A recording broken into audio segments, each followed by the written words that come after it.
پھر اس کے بعد 18ویں ترمیم پاس ہوئی تو خود حکومت نے اس وقت یہ سوال اٹھایا کہ مدارس 1860 کی سوسائٹیز ایکٹ کے تحت رجسٹرڈ ہوتی ہیں، اور چونکہ اب وہ صوبائی مسئلہ بن گیا ہے، لہذا آپ وفاقی وزارت تعلیم کے ساتھ خود کو وابستہ کر لیں۔ یہ یعنی جیسے ہم ایک ڈاک خانہ تبدیل کر رہے ہیں دوسرے ڈاک خانے میں، پہلے ہم وزارت صنعت و حرفت کے ساتھ سوسائٹی ایکٹ جو خالصتاً اسی لیے بنایا گیا تھا کہ پرائیویٹ سیکٹر میں بننے والے جتنے ادارے کمپنیاں ہوں گی وہ سب اسی میں ہی رجسٹر ہوتی رہیں گی، اور اب آئیے وزارت تعلیم کے تحت۔ وزارت تعلیم میں بھی صرف آپ اس نسبت سے منسلک ہو کر رجسٹریشن کرائیں گے، اور جہاں صوبوں میں دفتر ہوں گے وزارت تعلیم کے، وہاں لوگ جا کر وہ رجسٹریشن کارڈ لے لیں۔ اس پر بات چیت ہوتی رہی، لیکن وہ ایکٹ نہیں بنا، وہ محض ایک معاہدہ تھا، اور وہ معاہدہ 3 باتوں پر مشتمل تھا۔ اس میں پہلی بات یہ تھی کہ دینی مدارس جن کی رجسٹریشن ہو چکی ہے وہ برقرار رکھی جائے گی، نئے مدارس کے رجسٹریشن پر حکومت تعاون کرے گی۔ دوسری بات یہ کہ دینی مدارس کے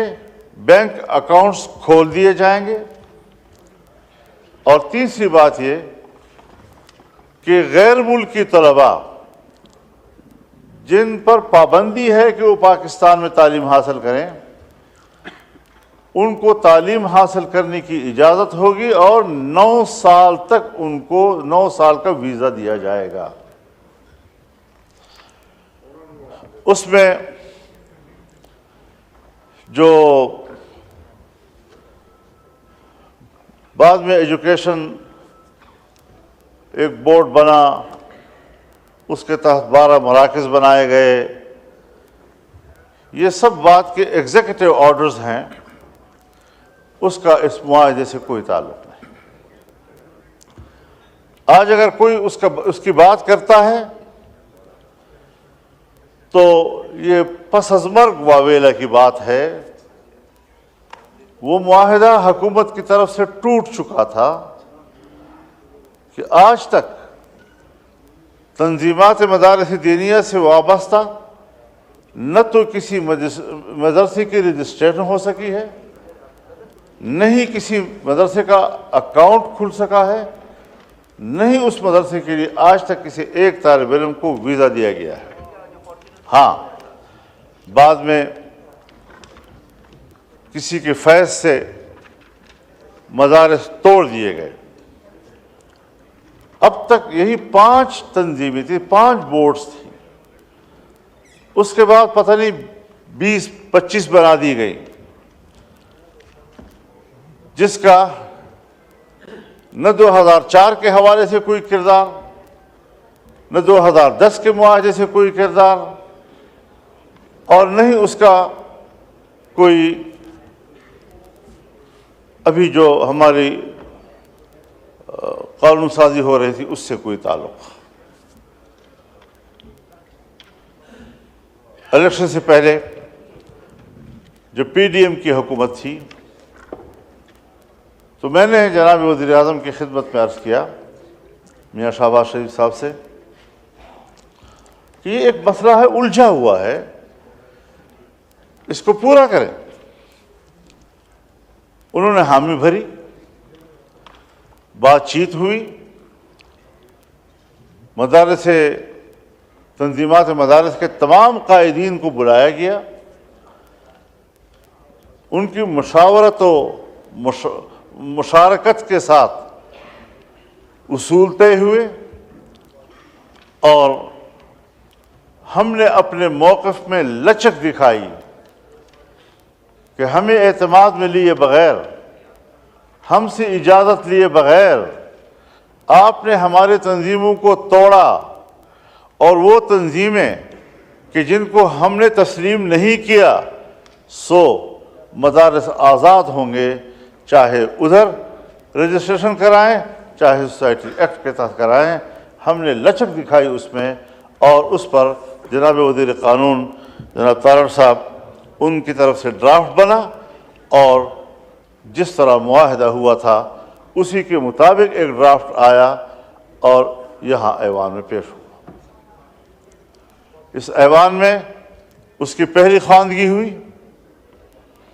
اور جب دوسری خواندگی شقوار ہو رہی تھی تو پتہ نہیں کہاں سے کیا ہدایات آتی گئیں کہ دوران قانون سازی اس قانون سازی میں تبدیلیاں لائی گئیں، اور پھر ہم نے کہا کہ ہم اس قانون سازی کا حصہ نہیں بنیں گے، کہ اس معاہدے، اس کمٹمنٹ جو ہمارے باہمی اتفاق رائے سے ہوا تھا اس کا ضد ہے۔ معاملہ کٹھائی میں پڑ گیا۔ اب اس ایوان کے اندر جس وقت 26ویں ترمیم پر بات ہو رہی تھی تو ہم نے اس میں کہا کہ بھائی وہ ایک چیز، ایک مرحوم بل، ایک معصوم بل، اس سے پہلے جس پر اتفاق ہوا اور جس کا یہاں قتل کیا گیا، آئیے اس کو بھی لے آئے۔ جناب اسپیکر، ہم نے یہ نہیں کہا ہے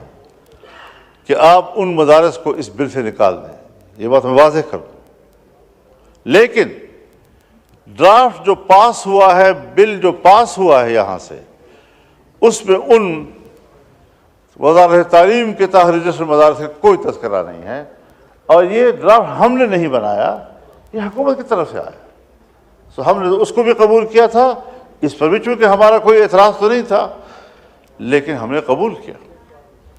اور پاس ہو گیا۔ جناب اسپیکر، بہتر ہوتا اگر آج اس وقت یہاں ایاز صادق صاحب موجود ہوتے تو ذرا میں ان کے روبرو عرض کرتا۔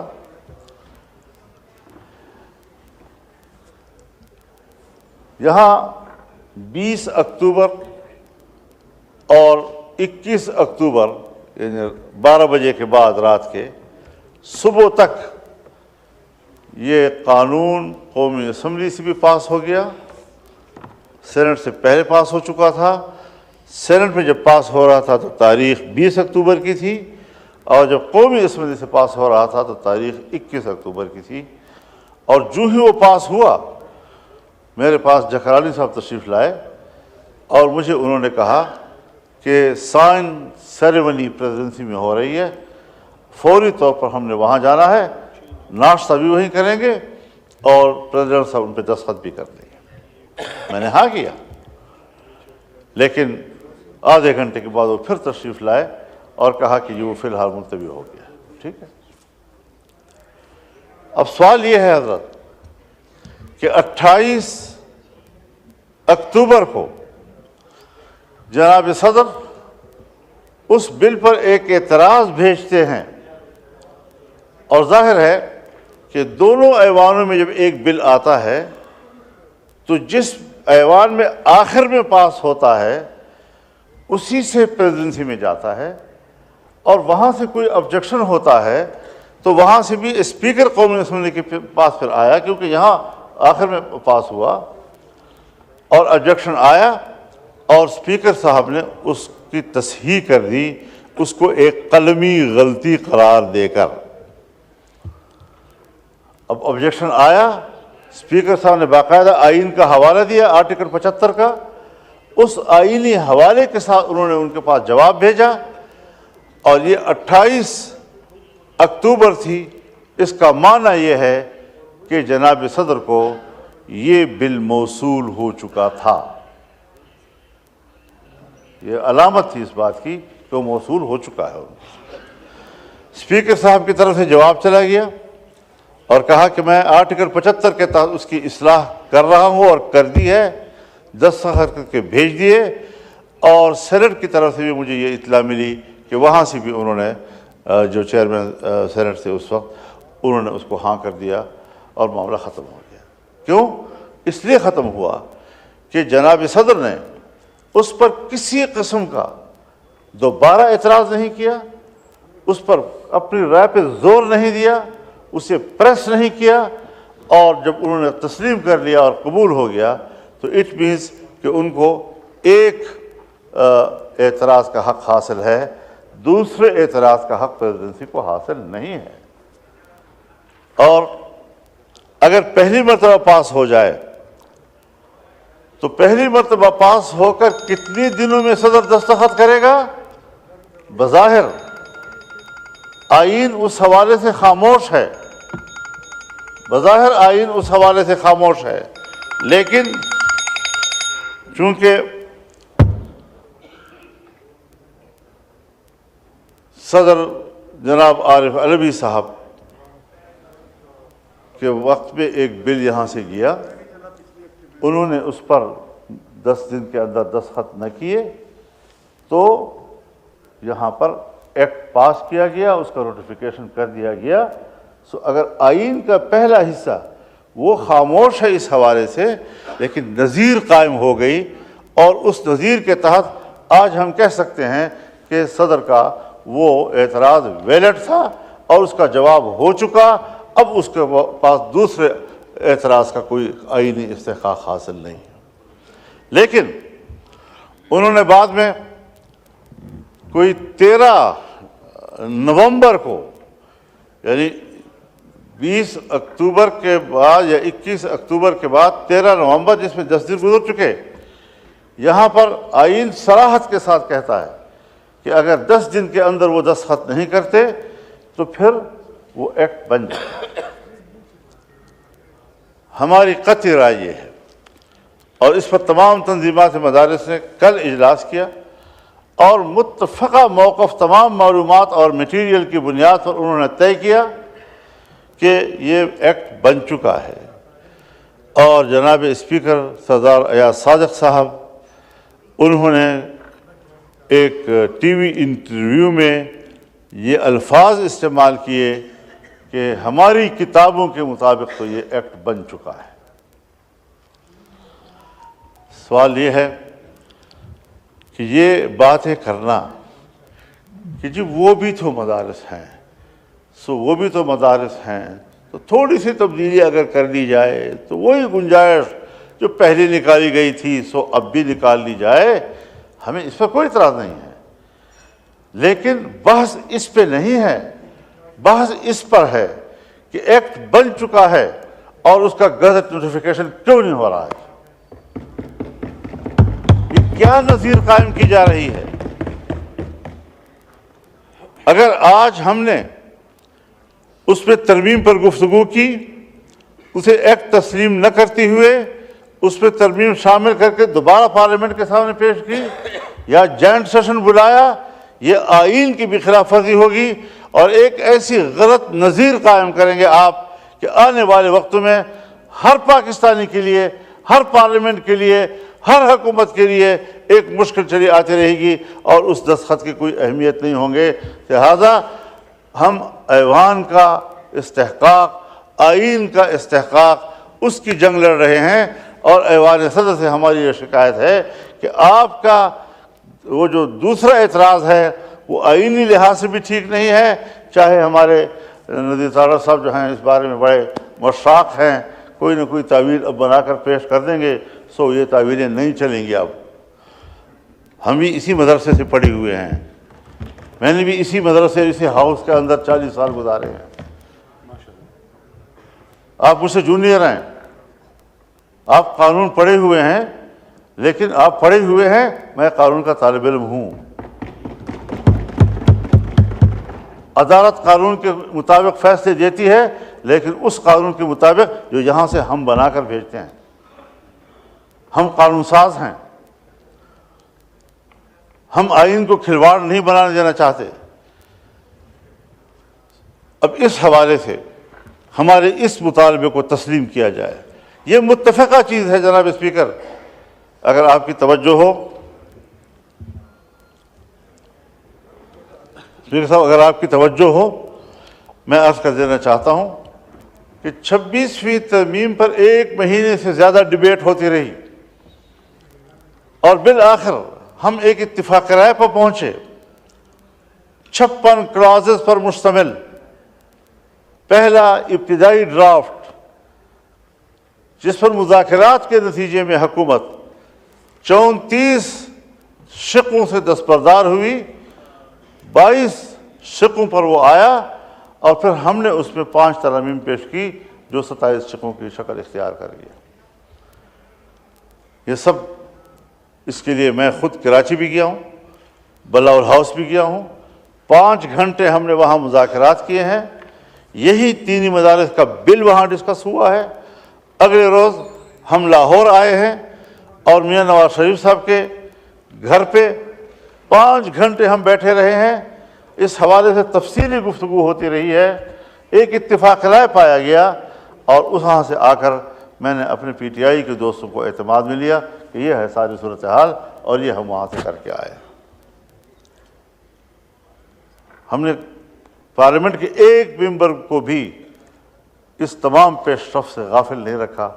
لا تعلق نہیں رکھا، بے خبر نہیں رکھا۔ اب مدارس کو کس چیز کی گناہ دی جا رہی ہے، سزا دی جا رہی ہے؟ ایک اتفاق رائے پارلیمنٹ کا ہوا ہے، اب صاحب کہتے ہیں کہ صاحب IMF اور فلاں فلاں وہ پاکستان کے ساتھ تعاون چھوڑ دیں گے، اس کی مدد نہیں کریں گے، ناراض ہو جائیں گے۔ یہ راز تو آج ہم پر کھلا ہے کہ ہماری قانون سازیاں کیا ان کی ہدایات کے مطابق ہوں گی اور ان کی رضامندی سے وابستہ ہوں گی؟ کیا ہم آزاد ملک نہیں ہیں؟ اور اگر آزاد نہیں ہیں تو کہہ دیا جائے کہ ہم واقعتاً غلام ہیں، پھر ہم جانیں اور غلامی جانیں کس طرح پاکستان پر آپ غلامی مسلط کرتے ہیں۔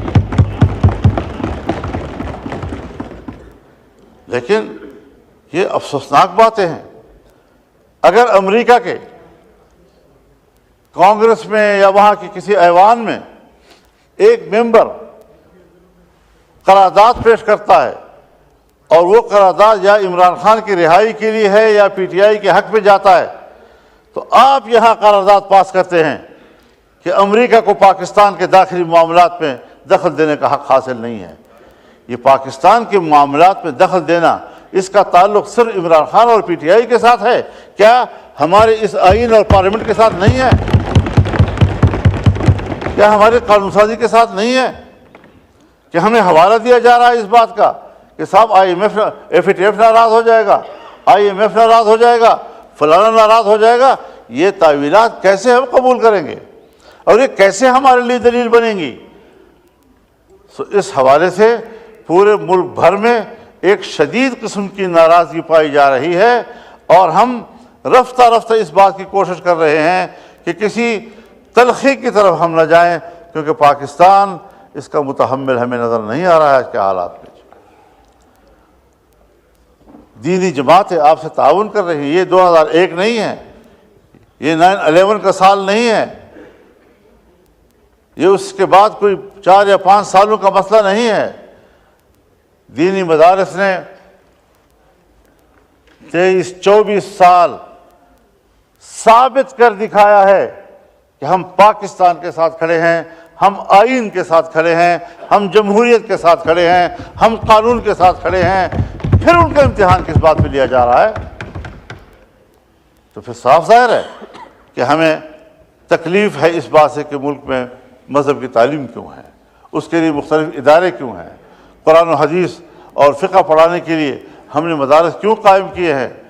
یہ بات تو پھر آج کی نہیں ہے۔ جب علی گڑھ مدرسہ قائم ہوا اور اس کے نصاب سے لارڈ میکالے نے اس وقت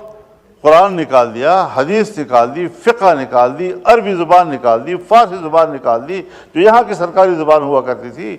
سب نکالنے کے بعد اس کے مقابلے میں مدرسہ بنا جس نے انہی علوم کو تحفظ دیا جس کو انگریز اپنے نصاب سے نکال دیا۔ اور ہمیں جدید علوم سے کوئی ایسا نہیں۔ میں بتانا چاہتا ہوں حضرت آپ کو کہ حضرت شیخ الہند مولانا محمود حسن جب 1919 میں مالٹا سے رہا ہو کر واپس آئے اور یہاں انہوں نے 9 ماہ کی زندگی گزاری، زندگی کے آخری لمحوں میں وہ علی گڑھ گئے اور علی گڑھ کو کہا کہ صاحب ہم مسلمان ہیں، آئیں نصاب ایک کرتے ہیں، جدید و عصری علوم کا اور دینی علوم میں فرق و امتیاز، یہ تو اس سے پہلے نہیں تھا ہندوستان کی تاریخ میں، یہ تو وعلیکم السلام، یہ تو اس سے قبل نہیں تھا، بر صغیر سے باہر بھی کسی دینی مدرسے کا سوچ نہیں ہے، تو آئیے آپ نصاب ایک کر دیں۔ ان کو پذیرائی نہیں ملی، اور ہر چند کی ان کو پذیرائی نہیں ملی، تب بھی انہوں نے وہاں جامعہ ملیہ قائم کیا، مشترکہ نصاب کے حوالے سے وہ آگے پروان نہیں چڑھ سکا۔ آج وہ جامعہ ملیہ میں دلی کا سب سے بڑی یونیورسٹی ہے، پاکستان بن گیا۔ پاکستان بننے کے بعد مولانا شبیر احمد عثمانی قائد اعظم محمد علی جناح کے رفیق، پاکستان کا پہلا جھنڈا انہوں نے لہرایا، اور مفتی محمد شفیع عثمانی جو مولانا تقی عثمانی اور رفیع عثمانی صاحب کے والد بزرگوار تھے رحمۃ اللہ علیہ، وہ 51 تک اس بیوروکریسی کے ساتھ، اس حکومت کے ساتھ رابطے میں رہے کہ اب تو نہ ہندو ہے نہ انگریز ہے، آئیں ایک نئے ملک میں ہم ایک نیا نصاب تجویز کرتے ہیں تاکہ ہمارے بچے جو ہیں وہ تقسیم نہ ہوں، لیکن یہاں پر بھی ان کو پذیرائی نہیں ملی۔ اب دینی مدرسے کے نصاب کو قبول نہ کرنا، یہ پاکستان کی ابتدا سے لے کر آج تک ہماری بیوروکریسی اور ہماری اسٹیبلشمنٹ کی ایک ذہنیت ہے، اور وہ ذہنیت کار فرما ہے جس کو آج 9/11 کے بعد ایک نئی سپورٹ عالمی سطح پر مل رہی ہے، اور وہ کسی طریقے سے بھی مدارس کے نظام کو تہس تہس کرنا چاہتے ہیں۔ کیوں کر رہے ہو؟ ہم نے تو جدید علوم کا انکار نہیں کیا۔ آپ نے کہا میٹرک پڑھاؤ، ہم نے کہا میٹرک پڑھائیں گے۔ آپ نے کہا B A F A F S C پڑھاؤ، ہم وہ کریں۔ آپ نے کہا اے لیول او لیول پڑھاؤ، ہم نے کہا بالکل ٹھیک ہے۔ آپ نے کہا کہ یونیورسٹیوں میں جو مضامین پڑھائے جاتے ہیں کم از کم 3 مضامین کا آپ کے بچے امتحان دے دیں تو اس کے بعد ہم آپ کو بی اے اور ایم اے کے گریجویشن کے سرٹیفکیٹ آپ کو مہیا کر دیں گے، ڈگریاں مہیا کر دیں گے۔ حضرت ہم نے اور ہمارے بچوں نے آپ کے اسکولز یونیورسٹیز کے بورڈ میں امتحانات دیے ہیں۔ میرے تعلیمی ادارے کے بچوں نے جب آپ کے بورڈز کے اندر امتحان دیے تو پہلی پوزیشن بھی دینی مدرسے کے طالب علم نے لی، دوسری پوزیشن بھی دینی مدرسے کے طالب علم نے لی، اور تیسری پوزیشن بھی دینی مدرسے کے طالب علم نے لی۔ آئے شرح دیکھ لیں، ہمارے بچے، علماء اور مدارس کے بچے کس شرح کے ساتھ کالج پڑھ رہے ہیں اور اسکول پڑھ رہے ہیں اور یونیورسٹی میں جا رہے ہیں، اور آپ اپنی بھی شرح دیکھ لیں کہ آپ کے بچے کتنے مدرسے میں آتے ہیں اور مدرسے میں قرآن و حدیث کے علوم حاصل کرتے ہیں۔ ہم تو آج بھی، میں تو جدید علوم اور قدیم علوم اور عصری علوم اور دینی علوم اس کے فرق کو تسلیم ہی نہیں کرتا۔ اس کی ضرورت کیا ہے؟ کیا حضرت نوح علیہ السلام کے پاس لکڑی کا علم نہیں تھا؟ اور لکڑی کا علم تھا تو کشتی بنائی نا۔ کیا حضرت داؤد علیہ السلام کے پاس لوہے کا علم نہیں تھا؟ لوہے کا علم تھا تو آپ زرہ بناتے تھے، آپ خود بناتے تھے۔ یوسف علیہ السلام، کیا ان کے پاس علم ریاضی اور حساب کتاب اور معاشیات کا علم نہیں تھا؟ تبھی تو انہوں نے خود پیشکش کی کہ مصر کی معیشت کو بہتر بنانے کے لیے اجعلنی علی خزائن الارض انی حفیظ علیم، مجھے اس کے خزانے کا نظام دیا جائے، میں بہت اچھا اس نظام کو جاننے والا ہوں۔ اپنی خدمات خود پیش کی۔ اب اگر انبیاء کرام انہوں نے یہ صنعتیں اور یہ حرفت وہ ہمیں سکھائی، قرآن نے اس کا تذکرہ کیا، تو یہ علوم بھی تو انبیاء کرام کے علوم ہیں، ہم کیسے اس کا انکار کریں گے؟ اگر میں اپنے بچے کے بارے میں سوچتا ہوں کہ اس کو انگریزی آنی چاہیے، اگر میں اپنے بچے کے بارے میں سوچتا ہوں کہ اسے سائنس آنی چاہیے، اگر میں اپنے بچے کے بارے میں سوچتا ہوں کہ اس کو معاشرتی علوم آنے چاہیے، اگر میں اپنے بچے کے بارے میں سوچتا ہوں کہ اسے جغرافیے کا علم ہونا چاہیے، تو کیا قوم کے بچوں کے لیے میں نہیں چاہوں گا کہ یہ علوم ان کے پاس ہوں؟ لیکن کیا اس کی تقسیم کے ہم ذمہ دار ہیں؟ آج آپ ہم پہ دباؤ ڈال رہے ہیں، اور میں بطور گواہ پیش کر سکتا ہوں، بہاولپور جامعہ ایک عظیم الشان جامعہ گزرا ہے، جس میں مولانا شمس الحق افغانی کے لیول کے علماء کرام درس و تدریس کیا کرتے تھے۔ کہاں ہے وہ جامعہ آج؟ آج وہ اسلامیہ کالج بن گیا ہے۔ پشاور میں جو اسلامیہ کالج ہے، جب اس کا قیام ہوا تھا تو اس کا نام دارالعلوم الاسلامیہ تھا۔ آج جا کر ذرا دیکھیں نا، کیا علوم اسلامیہ کا وہاں کوئی تصور ہے؟ صوبہ سندھ میں ہمارے پاس 2 ایسے مدارس تھے کہ جن میں